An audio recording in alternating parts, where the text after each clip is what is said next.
My dear students, सभी को नमस्कार। माध्यमिक शिक्षा मंडल मध्य प्रदेश भोपाल ने नया आदर्श प्रश्न पत्र जारी कर दिए हैं।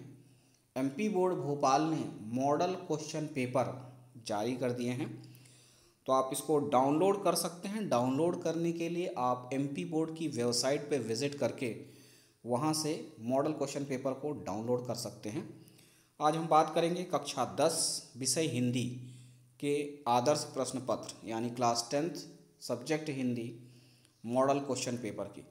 ये क्वेश्चन पेपर जो आपका होगा हिंदी का, वो 3 घंटे का समय रहेगा और पूर्णांक होगा 80 नंबर का। 80 नंबर का पेपर आएगा हिंदी का। तो सबसे पहले आपको इंस्ट्रक्शंस मिलेंगे यानी निर्देश।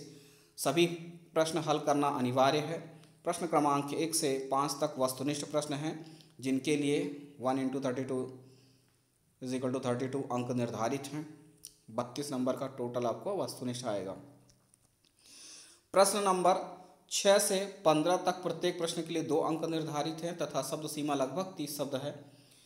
प्रश्न नंबर 16 से 19 तक प्रत्येक प्रश्न के लिए 3 अंक निर्धारित हैं तथा शब्द सीमा लगभग 75 शब्द है। फिर आते हैं प्रश्न क्रमांक 20 से 23 तक प्रत्येक प्रश्न के लिए 4 अंक निर्धारित हैं तथा शब्द सीमा लगभग 120 शब्द है। ठीक है, तो इस तरह से निर्देश रहेंगे। फिर आते हैं पहला क्वेश्चन पर। पहला क्वेश्चन है सही विकल्प चुनकर लिखिए, चूज द राइट ऑप्शंस रहेगा। इस तरह के 6 क्वेश्चन पूछे जाएंगे। सभी क्वेश्चन 1 नंबर के रहेंगे। जैसे कि है भक्ति काल की कृष्ण भक्ति धारा के प्रवर्तक हैं, निबंध के प्रमुख तत्व हैं। इस तरह के क्वेश्चन हैं, आगे भी हैं। काव्य के भेद रस के अंग होते हैं। ठीक है, समास के भेद होते हैं। जो भी राइट ऑप्शन है वो आपको लिखना है। फिर आते हैं दूसरे नंबर क्वेश्चन पर। रिक्त स्थान में सही शब्द चुनकर लिखिए, फिल इन द ब्लैंक्स है। ये आपको 7 आएंगे, सभी 1 नंबर के रहेंगे। छायावाद के प्रमुख आधार हैं। ठीक है, सूरदास का जन्म में माना जाता है। जो फिल इन द ब्लैंक्स वहाँ पर भरना है। ठीक है, इस तरह के जो है क्वेश्चंस रहेंगे, आप देख सकते हैं। फिर है सही जोड़ी लिखिए, इस तरह से रहेगा। ठीक है, ये भी 6 नंबर का रहेगा, 6 दिए रहेंगे, तो इस तरह से करना है। फिर है एक वाक्य में उत्तर लिखने के लिए निम्न प्रश्नों के उत्तर एक वाक्य में लिखिए। ये 7 आएंगे, 7 नंबर का रहेगा, सभी 1 नंबर के रहेंगे। नई कविता का प्रारंभ किस सन से माना जाता है?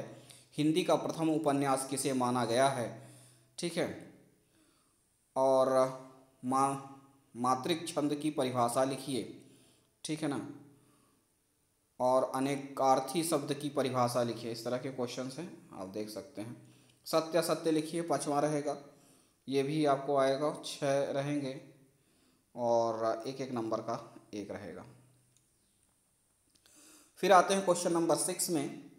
क्वेश्चन नंबर 6 जो है वो है भक्ति काल की कोई 2 विशेषताएं लिखिए। 2 नंबर का क्वेश्चन रहेगा। अथवा में रहेगा प्रयोगवाद की कोई 2 विशेषताएं लिखिए। फिर है क्वेश्चन नंबर 7, कवि सूर्यकांत त्रिपाठी निराला अथवा कवि ऋतुराज का शिल्प सौंदर्य लिखिए, यानी उनका काव्य शैली जो होती है उनके बारे में लिखने के लिए साहित्य शैली में। क्वेश्चन नंबर 8 है लक्ष्मण ने वीर योद्धा की क्या क्या विशेषताएं बताई, कोई 2 विशेषताएं लिखिए। ये भी सब 2 नंबर के क्वेश्चन है। अथवा कवि आत्मकथा लिखने से क्यों बचना चाहता है। फिर क्वेश्चन नंबर 9 है 20 वीर रस की परिभाषा उदाहरण सहित लिखिए। अथवा महाकाव्य किसे कहते हैं, किसी एक महाकाव्य का नाम लिखिए। क्वेश्चन नंबर 10 है दोहा छंद की परिभाषा उदाहरण सहित लिखिए। अथवा मानवीकरण अलंकार की परिभाषा उदाहरण सहित लिखिए। फिर क्वेश्चन नंबर 11 है कहानी की परिभाषा लिखिए एवं प्रेमचंद्र की कोई 2 कहानियों के नाम लिखिए। अथवा में आत्मकथा विधा का परिचय लिखते हुए एक लेखक का नाम व उसकी एक रचना का नाम लिखिए। क्वेश्चन नंबर 12 में है लेखक स्वयं प्रकाश अथवा लेखिका मन्नू भंडारी की कोई 2 भाषागत विशेषताएं लिखिए। क्वेश्चन नंबर 13 है एक कहानी यह भी आत्मकथ्य में लेखिका के पिता ने रसाई को, है ना, भटियार खाना कहकर क्यों संबोधित किया है?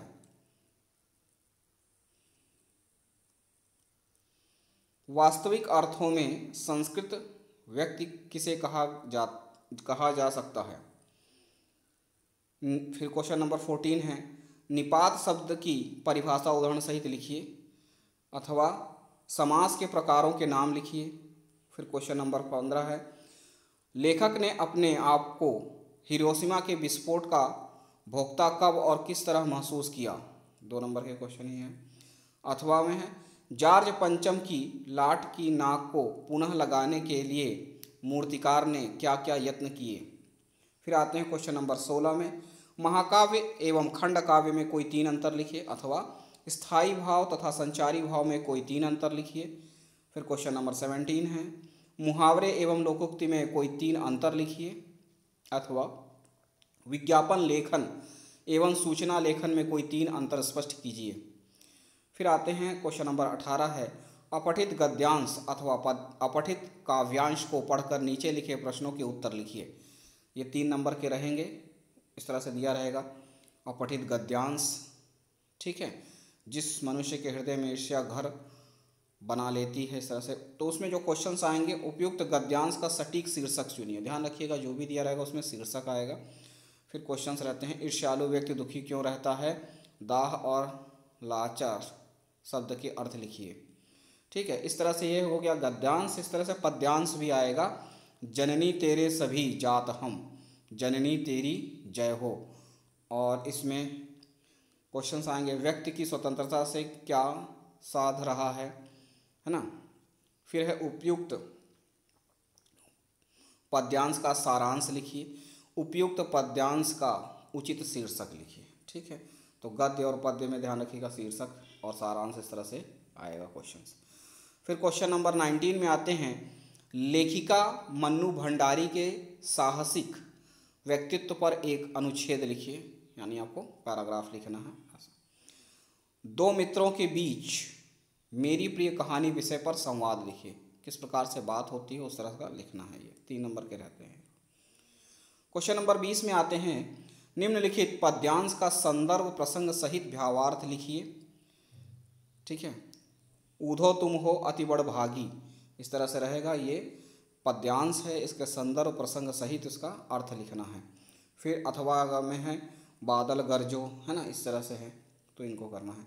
फिर आते हैं प्रश्न नंबर 21 में, निम्नलिखित गद्यांश की संदर्भ प्रसंग सहित व्याख्या लिखिए। अब इसमें अभी तक पद्य था, अब आते हैं गद्य में, यानी पाठ की जो लाइनें होती हैं।